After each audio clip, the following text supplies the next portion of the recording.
Okay, praise the Lord आप सभी को। Okay.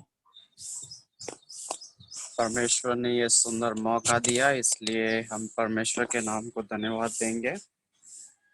प्रभु महान है और उसकी करुणा सदा की है और उसकी करुणा हमारे जीवन पर निरंतर बनी रहती है, इसलिए हम प्रभु के नाम की स्तुति करेंगे। प्रभु ने ये सुंदर सा मौका दिया, इसलिए प्रभु के उपस्थिति में बढ़ते हुए सुबह सुबह उसके वचन का हम ध्यान करेंगे और कुछ नया सीखने की कोशिश करेंगे। क्या आप मेरे आवाज को सुन पा रहे हो? जी आवाज आ रही है। आ रहा है ना? चलो हम्म, ठीक। तो सॉरी, आज डिसाइपलशिप का जो क्लास है उसको आज के लिए स्किप करके मैं आपको वचन में से कुछ बातें बताना चाहता हूँ, क्योंकि कल रात को थोड़ा सा मेरा हेल्थ इश्यू होने के कारण कुछ बातों को मैं प्रिपेयर नहीं कर पाया और कुछ बात के तरफ मैं विशेष ध्यान नहीं दे पाया। लेकिन वचन में से हम डेफिनेटली कुछ सुनेंगे और वचन के प्रति अपने रिस्पेक्ट को प्रकट करेंगे और वचन की आशीषों को ग्रहण करने की कोशिश करेंगे। तो मैं चाहता हूँ थोड़ा ही समय हम वचन में से सुनेंगे, लेकिन हम ध्यान से परमेश्वर के वचन को गौर करेंगे। आइए मेरे साथ में खोलिए भजन संहिता उसका 40वां अध्याय, उसका 1 और 2। भजन संहिता 40 उसका 1 और 2। अगर किसी के पास में हिंदी बाइबल है तो आप निकाल कर पढ़ सकते हैं।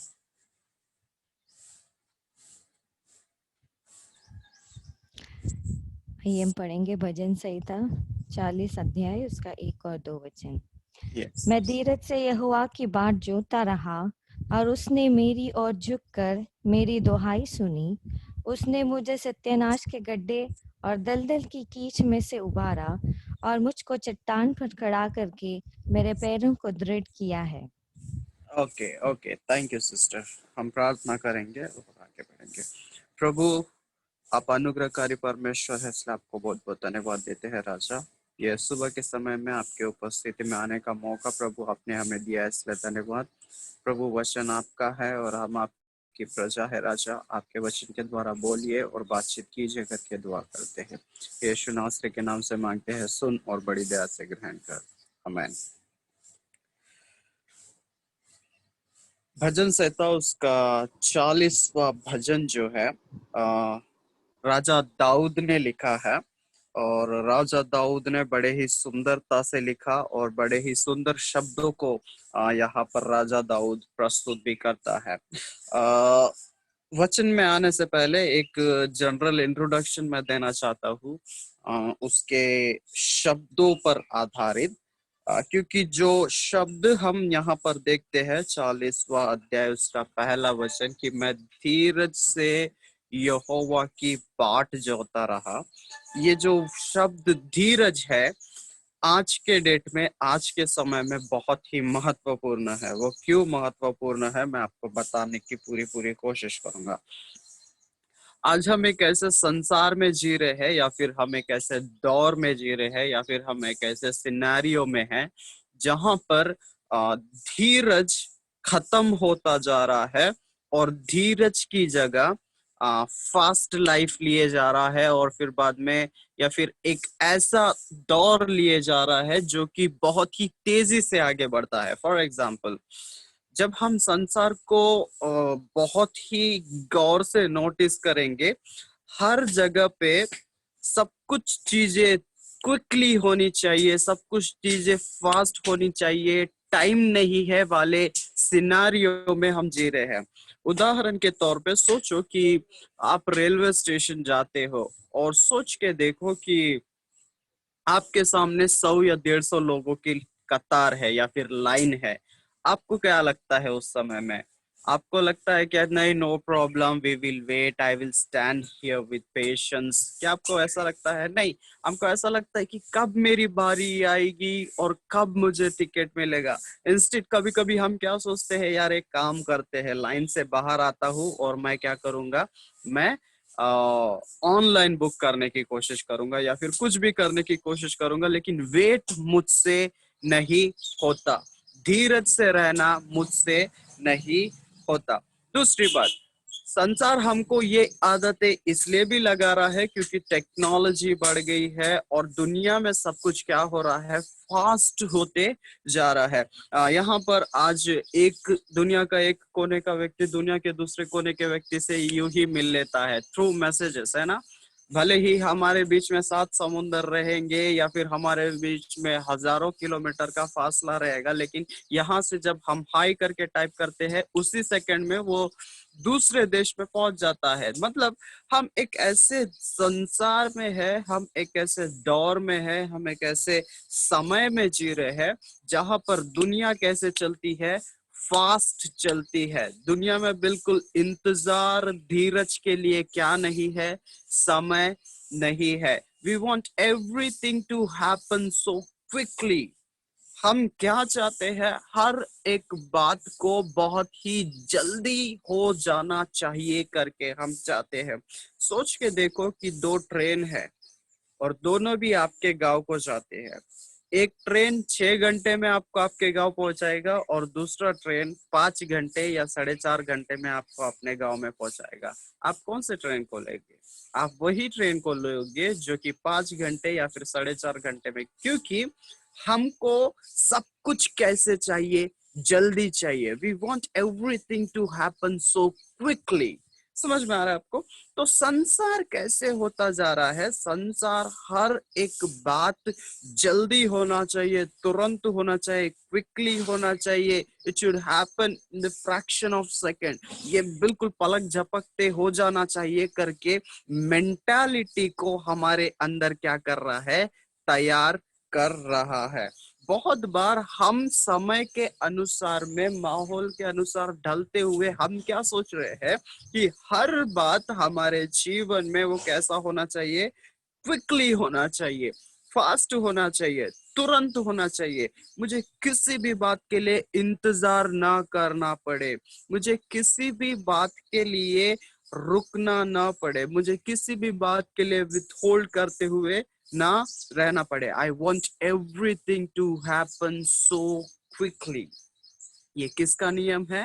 Happen so quickly, everything should happen so quickly किसका नियम है? सारी बातें जल्दी हो जानी चाहिए करके नियम किसका है? संसार का नियम है। लेकिन अब वचन में जाकर देखेंगे। सिस्टर जी, पहला वचन पढ़िए कि मैं वचन क्या? धीरज से हाँ, मैं धीरज से यहोवा की बाट जोता रहा और उसने मेरी ओर झुककर मेरी दुहाई सुनी। ओके। जहां पर संसार हमको सब कुछ जल्दी होना चाहिए, सब कुछ फास्ट होना चाहिए, सब कुछ पलक झपकते होना चाहिए, कुछ भी काम रुकना नहीं चाहिए करके हमको आदत लगा रहा है, फास्ट दुनिया की आदत लगा रहा है। यहाँ पर परमेश्वर का दास हमको क्या याद दिला रहा है? दाऊद अपने जीवन से याद क्या दिला रहा है कि मैं यहोवा की बाट धीरज से जोता रहा। शब्दों को मार्क करो। मैं यहोवा की बाट कैसे जोता रहा? धीरज से यहोवा की बाट जोता रहा। ये यहाँ पर वो नहीं बोल रहा कि I was too quick in searching God और प्रेइंग टू गॉड, या क्या बोल रहा है दाऊद कि मैं उसके उपस्थिति में धीरज से रहा, मैं उसके उपस्थिति में इंतजार करना चाहता था, मैं उसके उपस्थिति में रुक कर रहना चाहता था। देखिए, संसार का नियम और परमेश्वर का नियम बहुत बार जब हम नोट करते हैं, इट कॉन्ट्राडिक्ट्स ईच अदर। ये एक दूसरे के क्या होता है, विरोध में होता है। जो संसार आकर्षित करता है वो परमेश्वर का वचन उसको खंडन करता है, जो परमेश्वर का वचन आकर्षित करता है संसार उसको खंडन करता है। तो most of the time world and God's word contradicts each other. बहुत बार संसार और परमेश्वर का वचन एक दूसरे के विरोध में खड़ा होता हुआ हमको दिखाई देता है। तो यहाँ पर भी जब हम ये वचन को ध्यान से देखेंगे, संसार बोलता है तेरे काम तुरंत हो जाने चाहिए, तेरे प्रार्थना के उत्तर तुरंत मिल जाने चाहिए, तेरा हर बात संभव तुरंत हो जाना चाहिए। लेकिन परमेश्वर का दास हमको स्मरण दिला रहा है, hey wait wait wait wait, don't rush too fast, ज्यादा तेजी से आगे बढ़ने की जरूरत नहीं। Wait, wait, wait and have patience in the presence of the Lord. परमेश्वर का दास हमको क्या याद दिलाता है? कम ऑन, कूल डाउन, रुको, धीरज से यहोवा की बाट जोते रहो। क्या बोलता है परमेश्वर का दास? रुक जाओ, धीरज से यहोवा की बाट जोता रहे। एक साइड में संसार बोलता है सब कुछ तुरंत हो जाना चाहिए, लेकिन दूसरे साइड में परमेश्वर का वचन बोलता है नहीं, वेट, सब कुछ धीरज के साथ होना चाहिए। परमेश्वर के लोग होने के नाते हमको धीरज से रहना बहुत ही जरूरी है, क्योंकि जब हम धीरज के साथ में अपने जीवन को जिएंगे तो ही जिस गड्ढे में हम पड़े हैं वो गड्ढे से हम बाहर आ पाएंगे। देखिए वचन क्या कहता है? जब मैं धीरज से यहोवा की बाट जोता रहा तो उसने मेरे दुहाइयों को सुना है। कब? जब मैं धीरज से उसके उपस्थिति में रहा। कब यहोवा मेरे दुहाइयों को सुन रहा है? कब परमेश्वर मेरे प्रार्थना की ओर कान को लगा रहा है? कब मेरी विनतियां परमेश्वर के पास में पहुंच रही है? कब? ये उस समय हो रहा है जब मेरे अंदर में परमेश्वर के उपस्थिति में जाने के लिए, उसके उपस्थिति में बने रहने के लिए क्या है? धीरज है। जैसा मैंने बोला, संसार हमको सारी बातों को तेजी से होना करके आदत लगा रहा है। बहुत बार मसीह लोगों में भी ये आदत आ जाती है। एंड वी वांट, हम क्या सोचते हैं कि मेरे प्रार्थना का उत्तर भी तुरंत मिले। अगर मैं आज प्रार्थना किया तो कल मेरे प्रार्थना का उत्तर मिल ही जाना चाहिए। अगर मैंने ये हफ्ते में प्रार्थना किया तो अगले हफ्ते में मेरे प्रार्थना का उत्तर मिल ही जाना चाहिए। ये ज्यादा समय हम वेट नहीं कर सकते, टाइम नहीं है, ये नहीं हो सकता, वो नहीं हो सकता। मैं प्रैक्टिकली अपने लाइफ से बात कर रहा हूँ, क्योंकि मैंने भी इस तरह की प्रार्थना की कि प्रभु ये हो ही जाना चाहिए, ये हो ही जाना चाहिए। फिर बाद में मैंने रियलाइज किया कि नहीं नहीं नहीं नहीं, फास्ट भागना, तेजी से भागना संसार का नियम है, लेकिन परमेश्वर चाहता है कि मैं उसके उपस्थिति में मेरी प्रार्थनाएं धीरज के साथ में, पेशेंस के साथ में करता रहूं। मैं आपको याद दिलाना चाहता हूं कि परमेश्वर का वचन चाहता है कि आप लोग, मैं उसके उपस्थिति में धीरज के साथ में बने रहे। परमेश्वर की उपस्थिति में हम संयम के साथ में बने रहे। तेलुगु में ऐसा लिखा है सहनम तो, समथिंग लाइक दैट, सहनम तो, जो कि जिसका अर्थ है लाइक संयम के साथ में परमेश्वर की उपस्थिति में रुके रहना। चाहे अगर कुछ प्रार्थना का उत्तर नहीं मिल रहा है, 2 दिन हो गए, 5 दिन हो गए, 1 हफ्ता हो गया, 10 दिन हो गया, 1 महीना हो गया, सारी बातें हैं, लेकिन फिर भी हम परमेश्वर के उपस्थिति को नहीं छोड़ेंगे। ये आदत को बोलते हैं परमेश्वर की उपस्थिति में धीरज के साथ में बने रहना। यू नो, जो व्यक्ति क्विकली आंसर चाहता है वो प्रभु के उपस्थिति में लंबी रेस का घोड़ा नहीं हो सकता। समझ में आ रहा है आपको? जो व्यक्ति हर बात सो फास्ट होते हुए देखना चाहता है, मेरी प्रार्थना फास्ट है, मेरे प्रार्थना का उत्तर भी फास्ट होना चाहिए, अगर ये मेंटालिटी के साथ में हम आगे बढ़ते रहेंगे तो हम प्रभु के उपस्थिति में लंबी रेस का घोड़ा नहीं बन सकते, हम प्रभु के उपस्थिति में लंबा नहीं रह सकते। लेकिन अगर हम प्रभु को बोलेंगे, प्रभु आज मुझे उत्तर मिले या ना मिले, प्रभु कल मुझे उत्तर मिले या ना मिले, प्रभु परसों मुझे उत्तर मिले या ना मिले, प्रभु अगले महीने मुझे उत्तर मिले या ना मिले, प्रभु अगले साल मुझे उत्तर मिले या ना मिले, मैं तेरे उपस्थिति को नहीं छोड़ूंगा। अगर ये आदत के साथ में हम रहेंगे तो प्रभु के उपस्थिति में हम धीरज के साथ रहने वाले लोगों के लिस्ट में होंगे। और प्रभु चाहता है कि हम उसके उपस्थिति में धीरज के साथ रहे, पेशेंस के साथ रहे, इंतजार करें। मैं आपको बताना चाहता हूँ कि क्यों प्रभु धीरज को हमारे अंदर देखना चाहता है, क्यों प्रभु इंतजार के क्वालिटी को हमारे अंदर में देखना चाहता है? क्योंकि जो व्यक्ति धीरज के साथ रहता है, जो व्यक्ति इंतजार करना चाहता है, वो उसके जीवन में कुछ विशेषताएं होती है।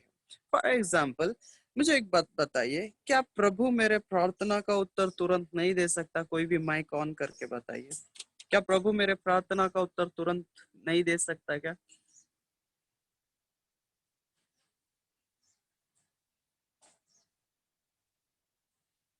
क्या दे सकता है? दे सकता है। तो फिर क्यों नहीं देता परमेश्वर? कभी कभी वेटिंग लिस्ट पे क्यों रख देता है हमको?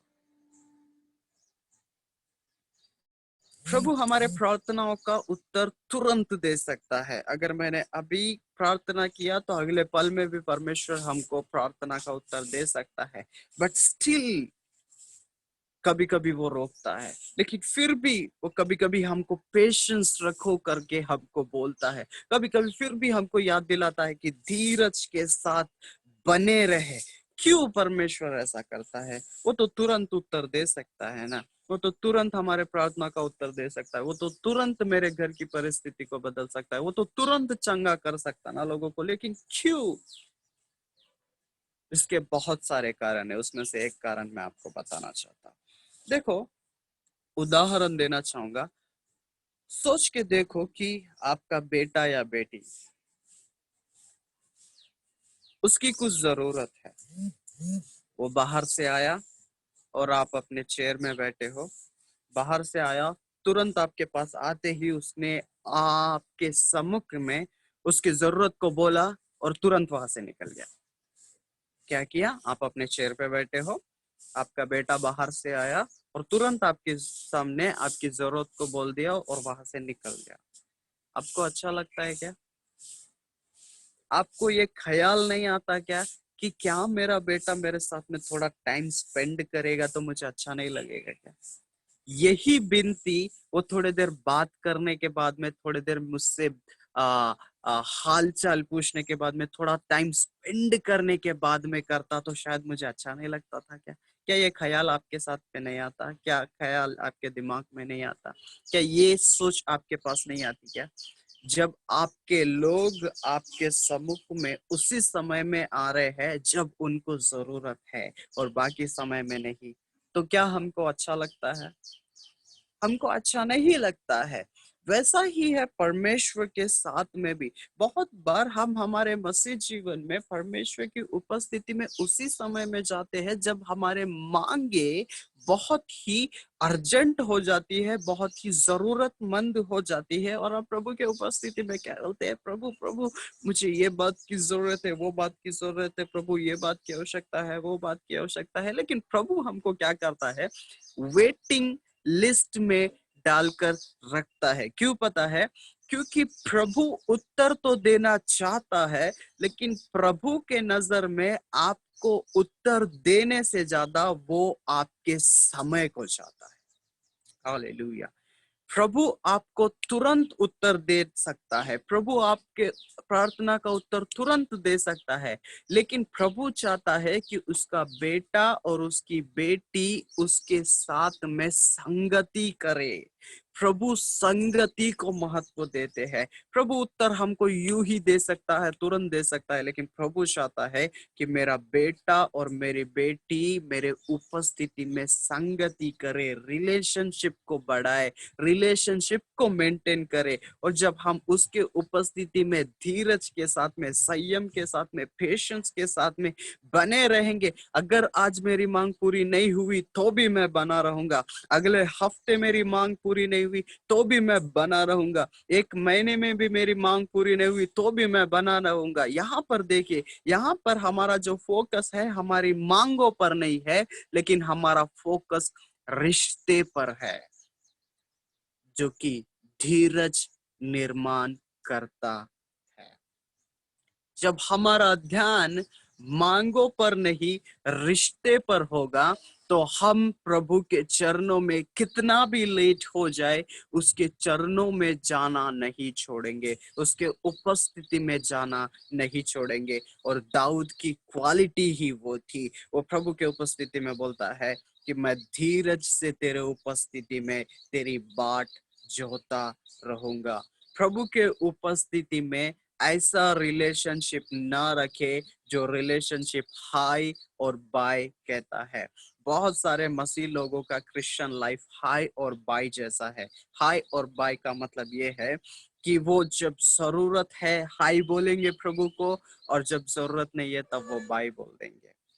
जब जरूरत है प्रभु के उपस्थिति में आ जाएंगे, और जब everything is going well in their life, they don't want God. बहुत सारे लोग हैं, ये कड़वी सच्चाई है मसीहत की, जब उनको बहुत ही ज्यादा परमेश्वर की जरूरत है, वो रिश्ते पर फोकस करते हैं, उनके रिक्वेस्ट पर फोकस करते हैं। बट जब लाइफ में सब कुछ ठीक ठाक चल रहा है, तब परमेश्वर की प्राथमिकता उनके जीवन में उतनी नहीं होती। लेकिन प्रभु हमको स्मरण दिलाता है, परमेश्वर का वचन हमको स्मरण दिलाता है।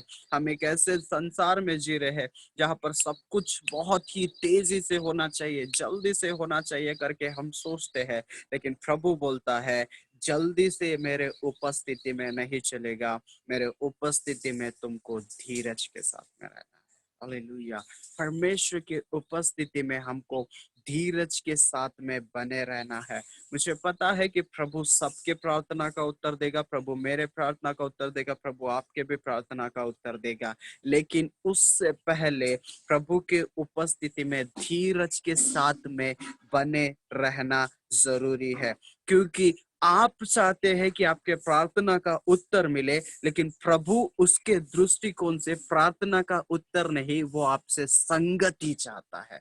प्रभु चाहता है कि आप उसके साथ में समय व्यक्त करें। हर पिताजी अपने बच्चों की मांगे पूरी करता है, लेकिन पिता प्रसन्न तभी होता है जब बच्चा उसके साथ में समय बिताता है। हाँ या ना? बहुत सारे पेरेंट्स भी यहाँ पर है। आप अपने बच्चों की मांगे पूरी करते हो, लेकिन आपको प्रसन्नता उसी समय मिलती है जब आपका बच्चा आपके साथ में बैठकर आपके साथ में समय बिताता है। अब आप अपने बच्चे की हर मांग पूरी करते हो, लेकिन अगर आपका बच्चा आपके साथ में समय नहीं बिताता, पेरेंट्स लोग थोड़ा माइक ऑन करके बताइए, क्या आप खुशी महसूस करोगे? नहीं। नहीं। बिकॉज समय और संगति जरूरी है। प्रभु भी हमारी उत्तर, हमारे प्रार्थना विषयों का उत्तर तुरंत दे सकता है, लेकिन फिर भी परमेश्वर रोकता है। क्यों पता है? God wants you to have fellowship with him, क्योंकि प्रभु चाहता है कि आप उसके साथ में समय बिताते हुए क्या करें? संगति करें। धीरज के साथ में, पेशेंस के साथ में, संयम के साथ में प्रभु के उपस्थिति में बने रहे, तब हम परमेश्वर के उपस्थिति में सही रीति से आगे बढ़ पाएंगे। यहाँ पर दाऊद बोलता है कि मैं धीरज से यहोवा की बाट जोता रहा। मैं आपको बताना चाहता हूँ कि धीरज हमारे जीवन में होना अनिवार्य है, और प्रभु के लोग होने के नाते हमको प्रभु के उपस्थिति में धीरज के साथ में बने रहना जरूरी है। जब हम धीरज के साथ में रहेंगे, जब हम प्रभु के उपस्थिति में इंतजार करना सीखेंगे, जब हम प्रभु के उपस्थिति में हिम्मत नहीं हारेंगे, तो हमारे जीवन में क्या होता है, मैं आपको एक बात को बताना चाहता हूँ नए नियम से। यूहन्ना उसका 20वां अध्याय, ये बात बताकर मैं समाप्त कर दूंगा। यूहन्ना उसका 20वां अध्याय, उसका 10 और 11 पढ़ लीजिए। यूहन्ना 20 उसका 10 और 11।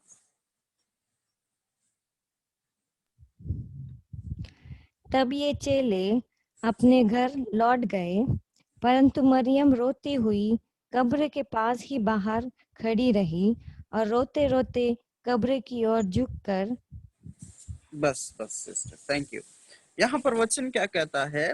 Then the disciples went back to their homes, but Mary stood there weeping outside the tomb, and she was वहां पर वचन में ऐसा लिखा है कि चेले जो है वो यीशु मसीह के कब्र के पास आए और देखा कि यीशु मसीह का कब्र क्या है, खाली है। ये उस समय का वचन है जब यीशु मसीह के कब्र को देखने के लिए मरियम आती है, फिर बाद में देखती है कि कब्र खाली है। फिर बाद में वो यीशु मसीह के चेलों के पास में जाती है और इन्फॉर्म करती कि देखो भाइयों, कब्र क्या है, खाली है।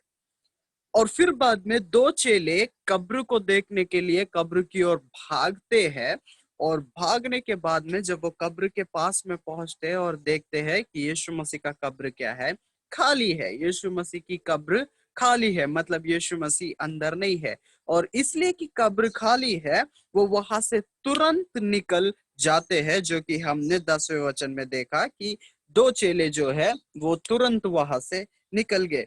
लेकिन 11वें वचन को जब हम ध्यान से पढ़ते हैं, बाइबल कहता है कि मेरी मरियम वहीं पर टिकी रही, मरियम वहीं पर बनी रही। मेरी स्टूड देयर करके लिखा है, मेरी वहीं पर खड़ी रही। क्यों? मेरी को घर नहीं जाना था क्या? बाकी दो चेले जैसे इसके पहले पहुंचे, उन्होंने देखा कब्र खाली है, और बाइबल बोलता है कि वो तुरंत वहां से निकल गए।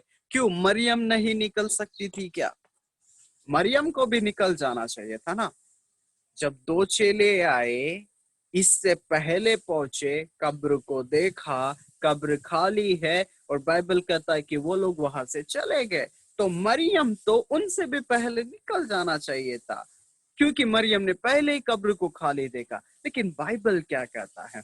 बाइबल कहता है कि मरियम वहीं पर रुकी रही, मरियम वहीं पर टिकी रही, मरियम वहीं पर बनी रही। She stood there. मेरे हिसाब से ना, मरियम के शब्द शायद ऐसे हो गए, मरियम का मन ऐसा होगा, जब तक मेरा स्वामी मुझे नहीं मिल जाता, मैं इस स्थान को नहीं छोड़ूंगी। जब तक मेरा मास्टर, मेरा रब्बुनी मुझे नहीं मिल जाता, मैं उस स्थान को नहीं छोड़ूंगी जिस स्थान पे मैंने मेरे स्वामी को देखा था। ये आदत हर एक के जीवन में होना जरूरी है।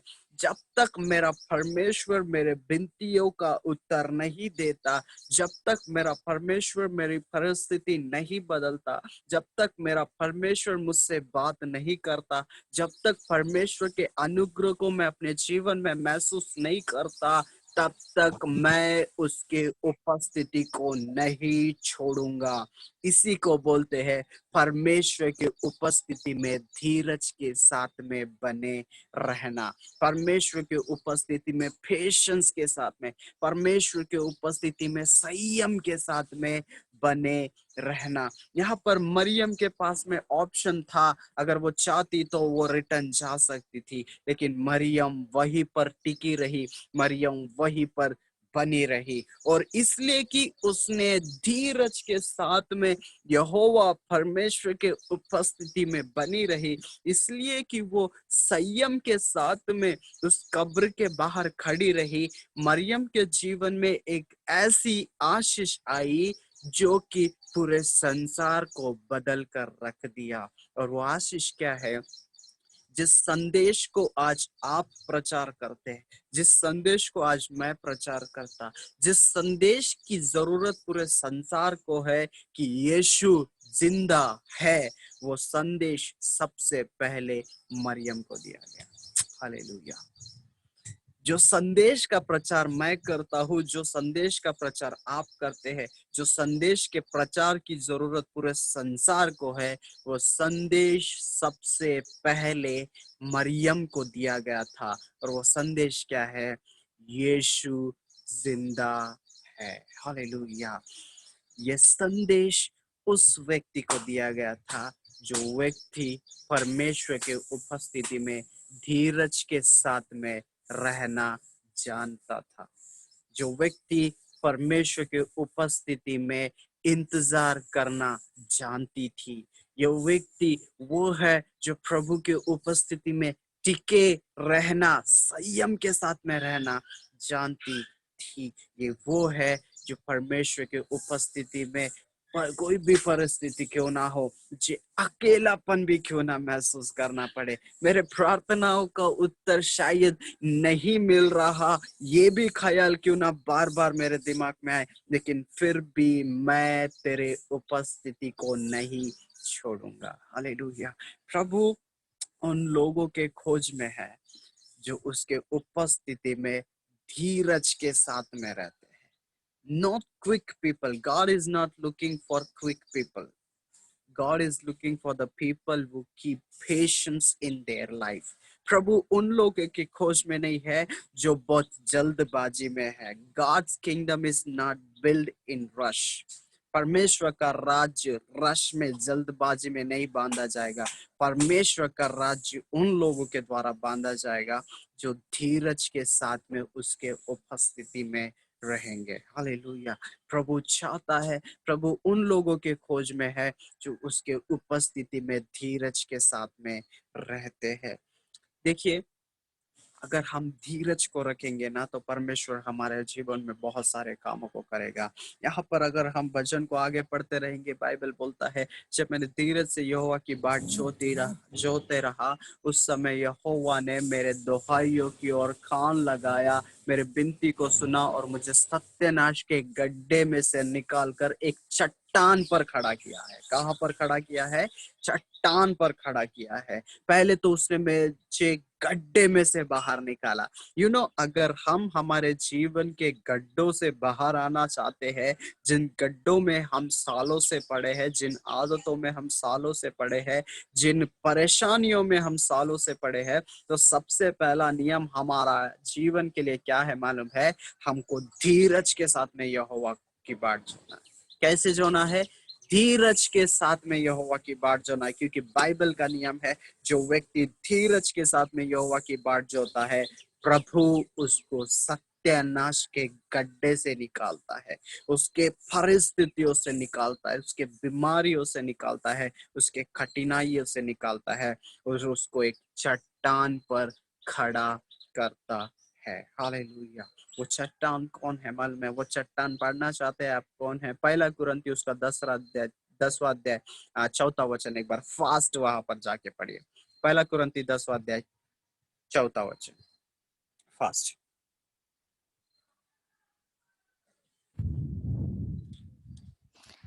और सब ने एक ही आत्मिक जल पिया, क्योंकि वे उस आत्मिक चट्टान से पीते थे जो उनके साथ साथ चलती थी, और वह चट्टान मसीह था। और वो चट्टान मसीह था। हालेलुया। जो व्यक्ति प्रभु के उपस्थिति में धीरज के साथ में, संयम के साथ में, पेशेंस के साथ में बना रहता है, पेशेंस के साथ में बना रहता है, संयम इंतजार करना चाहता है, उसको परमेश्वर सत्यानाश के गड्ढे में से निकालकर उस चट्टान पर खड़ा करेगा, जिस चट्टान का नाम मसीह यीशु है। हालेलुया। यहाँ पर पौलुस वो चट्टान की पहचान हमको देता है कि वो चट्टान कोई दूसरा नहीं, लेकिन वो चट्टान मसीह यीशु था। अगर हम प्रभु के उपस्थिति में धीरज से रहेंगे, अगर हम यहोवा परमेश्वर की उपस्थिति में पेशेंस के साथ में रहेंगे, सहनम तो उनके, अगर हम सहनम के साथ में, अगर हम संयम के साथ में उसके उपस्थिति में रहेंगे, तो प्रभु हमको उसके नाम के चट्टान पर खड़ा करेगा, जो कभी टलता नहीं लेकिन हमेशा बना रहता है।